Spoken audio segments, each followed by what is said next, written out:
had this eerie feeling come over me. I could see it coming, but I couldn't move. It was the most terrifying event of my entire life.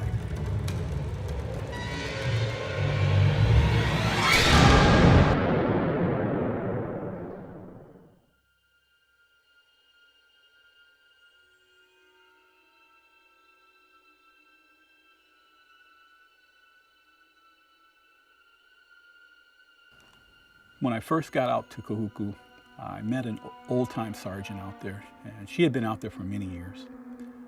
She had stories about the station, inside the station, outside of the station. She knew the area very well. She told me one particular story. It was a story about a Hawaiian warrior and full ancient Hawaiian garb. And other officers had talked about the story, but only she told me she physically saw it. She said that she would see this warrior in the hallways. She would see this warrior outside the station. She would see him inside of the station.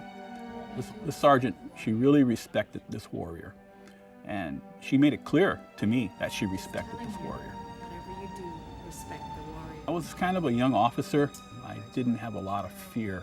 I was not afraid of ghosts. It didn't bother me. In Kahuku Station, there's a loft area upstairs up on the second level. It's a small room. It was more of an area where you could go up and write reports. Real quiet area. And I went up there one night, and when I got to the top, I didn't feel anything. It was just like going into any other room. I walked in, and I saw the chair and the table.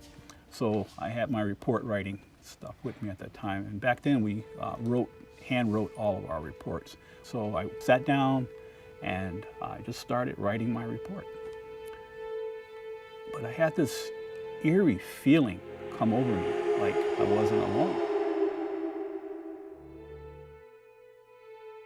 I kept writing my report, but I'm really not concentrating now because I can feel something. And as I was writing, suddenly a shadow was in the room with me. The shadow came out of nowhere. It got closer to me, and then the hair began to stand on my arms and the back of my neck. I could see it coming, but I couldn't move. And it literally put its hand on my shoulders. I tried to speak, but I couldn't. In my mind, I'm saying, let me go, let me go, let me go, but it just wouldn't let go. And the pressure just kept coming. And I was fighting against it because I felt my body shaking.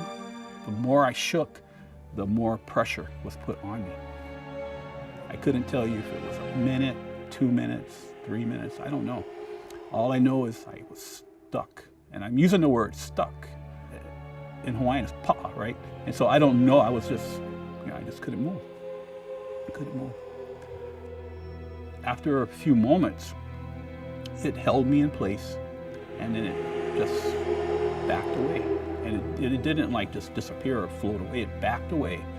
And then, like I said, it just went back into the darkness again. Finally, I got control of myself, and I ran downstairs. I never went back upstairs again. And I had no intention of going, and I will never, ever go back up there. It was the most terrifying event of my entire life.